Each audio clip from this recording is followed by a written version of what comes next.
spent on our phones. Let's talk about this first with Jojo Fraser, who is an author and podcaster, and crucially for us this morning, a parent, mum of two, a 12-year-old daughter, and I think a 9-year-old son it is as well. Jojo, morning. Good morning, Stephen. Great to have you with us at the start of what I think is going to be a little adventure for us all with this. Your kids and phones, how does it work?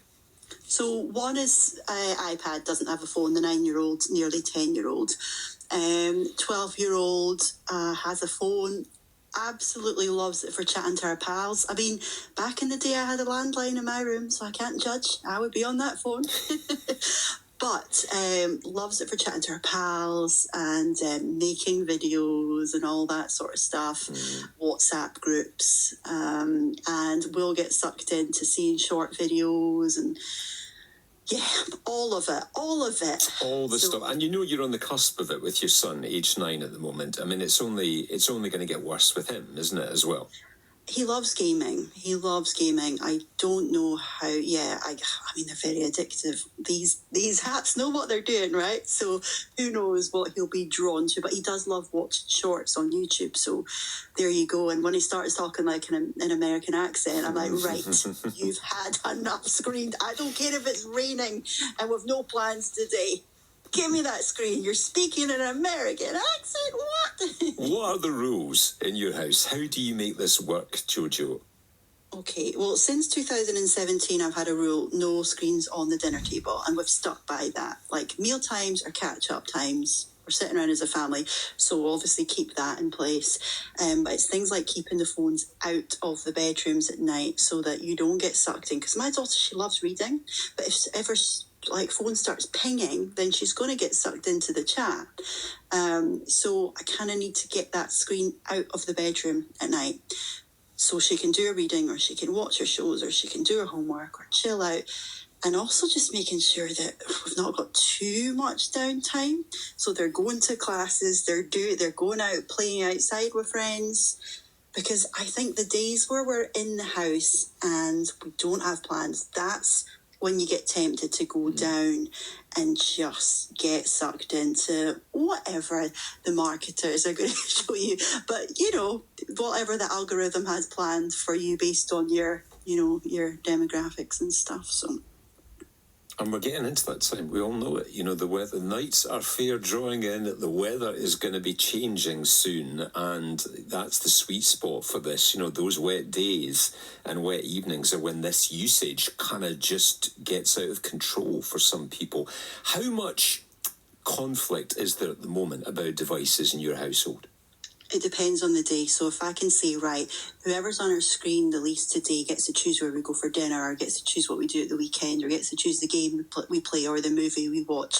Sometimes that can be quite persuasive, like it works well. But there are those days just where they want to, game, chat to friends, make videos, make dance videos, scroll on whatever.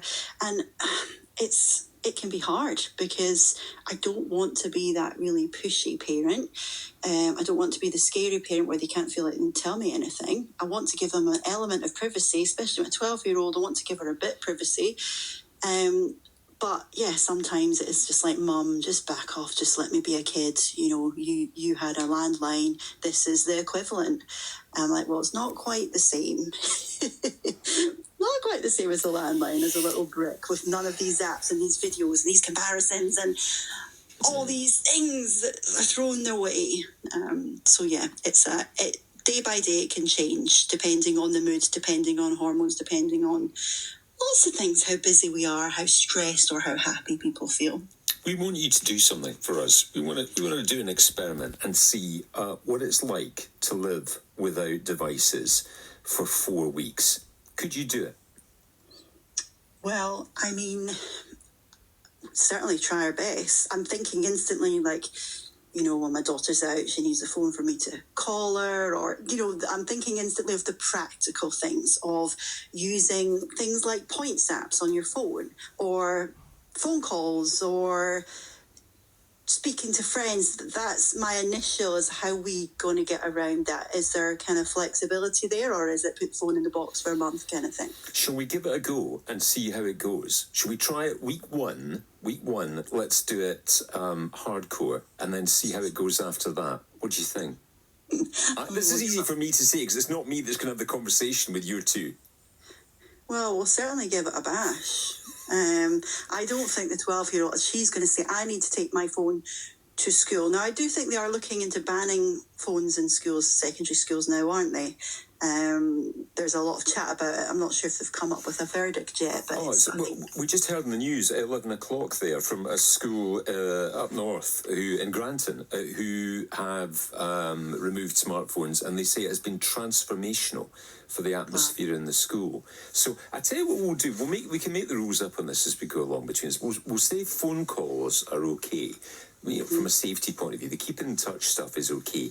It's the time on social media, phone calls and text, that'll be okay, but it's the other stuff, the apps and all that stuff, and the TikTok and the YouTube and all that.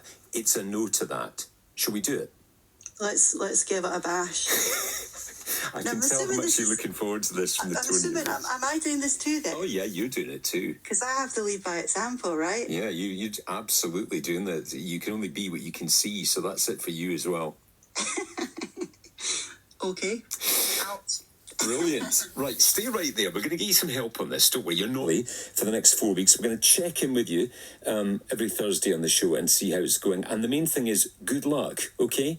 Thank you. It's going to be an adventure, as you say. I love an adventure. I think it's going to be interesting, really interesting for us all. And if you want to take part as well, if you want to try and do this alongside Jojo, get involved. Let us know. Text 80295, nearly 11:50 on a Thursday. BBC Radio Scotland.